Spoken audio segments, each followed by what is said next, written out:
أعوذ بالله من الشيطان الرجيم. بسم الله الرحمن الرحيم. الحمد لله الذي أنزل على عبده الكتاب ولم يجعل له عوجا قيما لينذر بأسا شديدا من لدنه ويبشر المؤمنين الذين يعملون الصالحات أن لهم أجرا حسنا ماكثين فيه أبدا وينذر الذين قالوا اتخذ الله ولدا ما لهم به من علم ولا لآبائهم كبرت كلمة تخرج من أفواههم إن يقولون إلا كذبا فلعلك باخع نفسك على آثارهم إن لم يؤمنوا بهذا الحديث أسفا إنا جعلنا ما على الأرض زينة لها لنبلوهم أيهم أحسن عملا وإنا لجاعلون ما عليها صعيدا جرزا أم حسبت أن أصحاب الكهف والرقيم كانوا من آياتنا عجبا إذ أوى الفتية إلى الكهف فقالوا ربنا آتنا من لدنك رحمة وهيئ لنا من أمرنا رشدا فضربنا على آذانهم في الكهف سنين عددا ثم بعثناهم لنعلم أي الحزبين أحصى لما لبثوا أمدا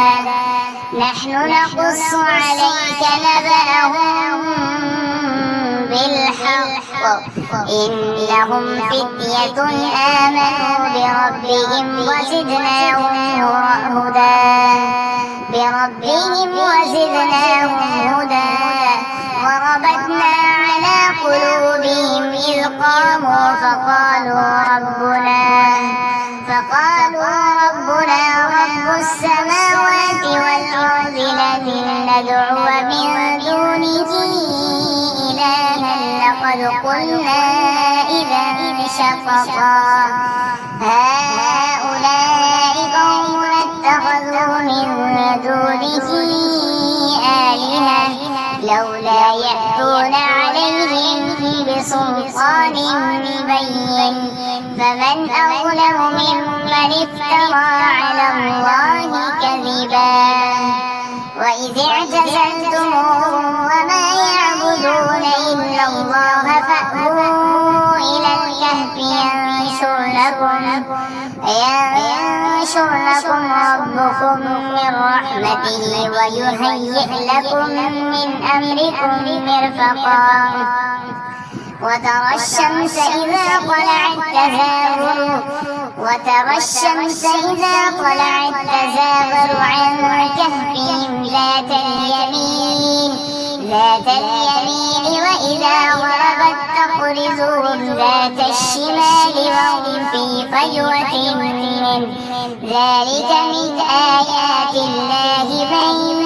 يهد الله فهو المهتد ومن يضلل فلن تجد له وليا مرشدا وتحسبهم أيقاظا وهم رقود ونقلبهم ذات اليمين وذات الشمال وكلبهم باسط ذراعيه بالوصيد لو اطلعت عليهم لوليت منهم فرارا ولملئت منهم رعبا وكذلك بعثناهم ليتساءلوا بينهم قال قائل منهم لبثتم قالوا لبثنا يوما أو بعد يوم قالوا ربكم أعلم بما لبثتم فابعثوا أحدكم بورقكم هذه إلى المدينة فلينظر أيها أزكى طعاما فليأتكم برزق منه وليتلطف ولا يشعرن بكم أحدا إنهم إن يظهروا عليكم يرجموكم أو يعيدوكم في ملتهم ولن تفلحوا إذا أبدا وكذلك عثرنا عليهم ليعلموا أن وعد الله حق وأن الساعة لا ريب فيها إذ يتنازعون بينهم أمرهم فقالوا ابنوا عليهم بنيانا ربهم أعلم بهم قال الذين غلبوا على أمرهم لنتخذن عليهم مسجدا سيقولون ثلاثة رابعهم كلبهم ويقولون خمسة سادسهم كلبهم رجما بالغيب ويقولون سبعة وثامنهم كلبهم قل ربي أعلم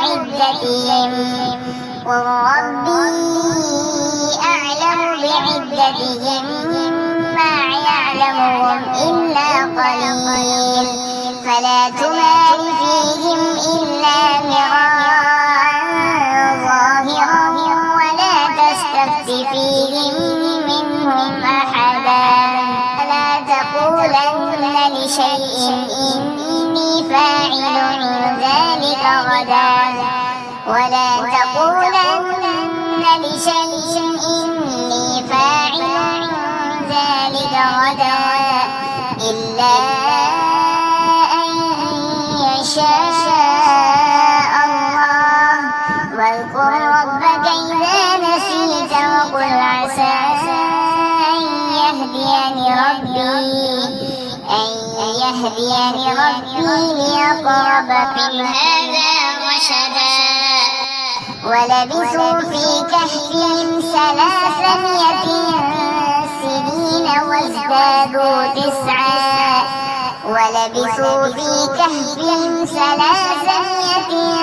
سنين وازدادوا 9 قل الله أعلم بما لبثوا له غيب السماوات والأرض أبصر به وأسمع ما لهم من دونه من ولي ولا يشرك في حكمه أحدا واتل ما أوحي إليك من كتاب ربك لا مبدل لكلماته ولن تجد من دونه ملتحدا واصبر نفسك مع الذين يدعون ربهم بالغداة والعشي يريدون وجهه ولا تعد عيناك عنهم تريد زينة الحياة الدنيا ولا تطع من أغفلنا قلبه عن ذكرنا واتبع هواه وكان أمره فرطا وقل الحق من ربكم فمن شاء فليؤمن ومن شاء فليكفر إنا أعتدنا للظالمين نارا أحاط بهم سرادقها وإن يستغيثوا يغاثوا بماء كالمهل يشفي الوجوه بئس الشراب وساءت مرتفقا إن الذين آمنوا وعملوا الصالحات إنا لا نضيع أجر أولئك لهم جنات عدن تجري من تحتها الأنهار يحلون فيها من أساور من ذهب ويلبسون ثيابا خضرا من سندس واستبرق متكئين فيها على الأرائك نعم الثواب وحسنت مرتفقا. واضرب لهم مثلا رجلين جعلنا لأحدهما جنتين من أعناب وحففناهما بنخل وجعلنا بينهما زرعا كلتا الجنتين آتت أكلها ولم تظلم منه شيئا وفجرنا خلالهما نهرا وكان له ثمر فقال لصاحبه وهو يحاوره وأنا أكثر منك مالا وأعز نفرا. ودخل جنته وهو ظالم لنفسه قال ما أظن أن تبيد هذه أبدا وما أظن الساعة قائمة ولئن رددت إلى ربي لأجدن خيرا منها منقلبا. قال له صاحبه وهو يحاوره أكفرت بالذي خلقك من تراب ثم من نطفة ثم سواك رجلا لكن هو الله ربي ولا أشرك بربي أحدا. ولولا إذ دخلت جنتك قلت ما شاء الله لا قوة إلا بالله إن ترني أنا أقل منك مالا وولدا فعسى ربي أن يؤتيني خيرا من جنتك ويرسل عليها حسبانا من السماء فتصبح صعيدا زلقا أو يصبح ماؤها غورا فلن تستطيع له طلبا. وأحيط بثمره فأصبح يكذب كفيه على ما أنفق فيها وهي خاوية على عروشها ويقول يا ليتني لم أشرك بربي أحدا ولم تكن له فئة ينصرونه من دون الله وما كان منتصرا. هنالك الولاية لله الحق هو خير ثوابا وخير عقبا. واضرب لهم مثل الحياة الدنيا كماء أنزلناه من السماء فاختلط به نبات الأرض فأصبح هشيما تذروه الرياح وكان الله على كل شيء مقتدرا. المال والبنون زينة الحياة الدنيا والباقيات الصالحات خير عند ربك ثوابا وخير أملا. ويوم نسير الجبال وترى الأرض بارزة وحشرناهم فلم نغادر منهم أحدا وعرضوا على ربك صفا لقد جئتمونا كما خلقناكم أول مرة بل زعمتم أن لن نجعل لكم موعدا ووضع الكتاب فترى المجرمين مشفقين مما فيه ويقولون يا ويلتنا ما لهذا الكتاب لا يغادر صغيرة ولا كبيرة إلا أحصاها ووجدوا ما عملوا حاضرا ولا يظلم ربك أحدا وإذ قلنا للملائكة اسجدوا لآدم فسجدوا إلا إبليس كان من الجن ففسق عن أمر ربه أفتتخذونه وذريته أولياء من دوني وهم لكم عدو بئس للظالمين بدلا ما أشهدتهم خلق السماوات والأرض ولا خلق أنفسهم وما كنت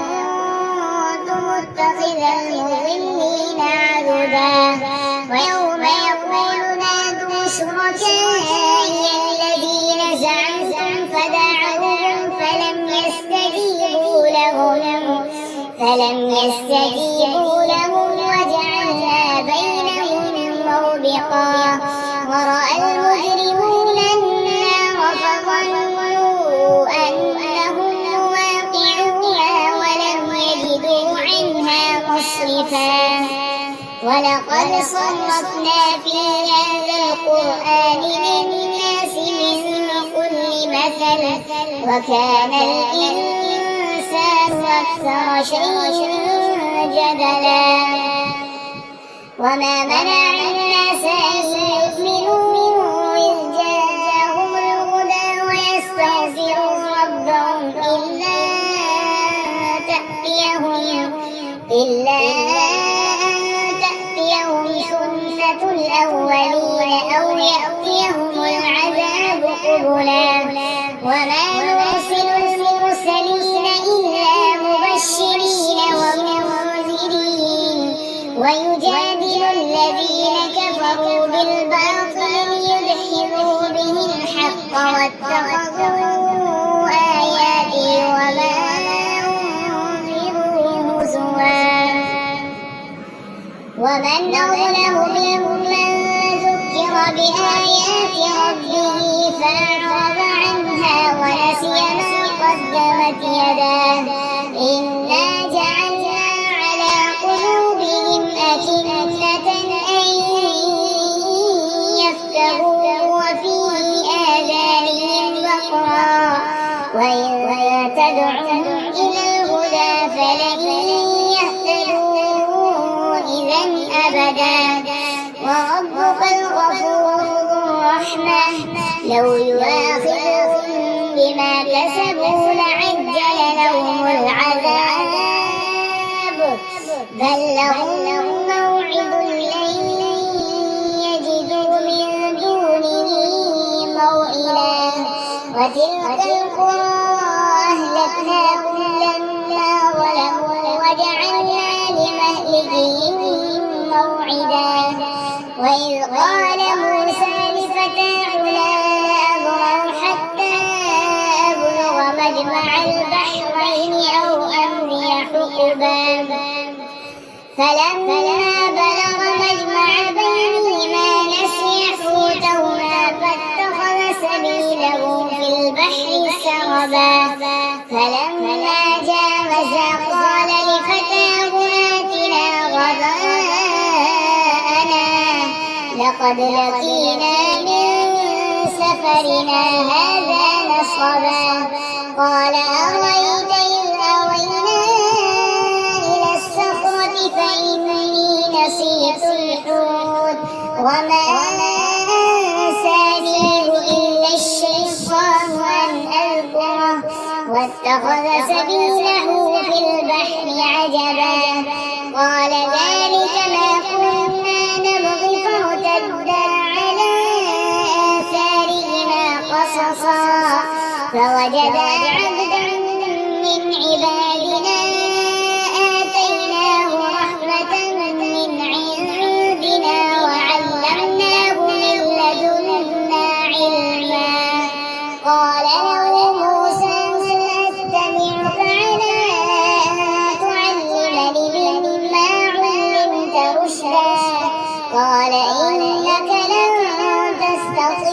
معي صبرا وكيف تصبر على ما لم تحط به خبرا قال ستجدني إن شاء الله صابرا ولا أعصي لك أمرا قال فإن اتبعتني فلا تسألني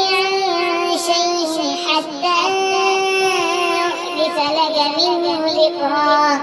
فانطلقا حتى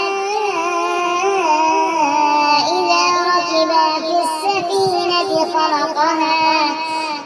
قال أخرقتها لتغرق أهلها لقد جئت شيئا إمرا قال ألم أقل إنك لن تستطيع معي صبرا قال لا تؤاخذني بما نسيت ولا ترهقني من أمري عسرا فانطلقا حتى إذا لقيا غلاما فقتله قال أقتلت نفسا زكية بغير نفس لقد جئت شيئا نكرا قال ألم أقل لك إنك لن تستطيع معي صبرا قال إن سألتك عن شيء بعدها فلا تصاحبني قد بلغت من لدني عذرا فانطلقا حتى إذا أتيا أهل قرية استطعما أهلها فأبوا أن يضيفوهما فوجدا فيها جدارا يريد أن ينقض فأقامه قال لو شئت لاتخذت عليه أجرا قال هذا فراق بيني وبينك سأنبئك بتأويل ما لم تستطع عليه صبرا أما السفينة فكانت لمساكين يعملون في البحر فأردت أن أعيبها وكان وراءهم ملك يأخذ كل سفينة غصبا وأما الغلام فكان أبواه مؤمنين فخشينا أن يرهقهما طغيانا وكفرا فأردنا أن يبدلهما ربهما خيرا منه زكاة وأقرب رحما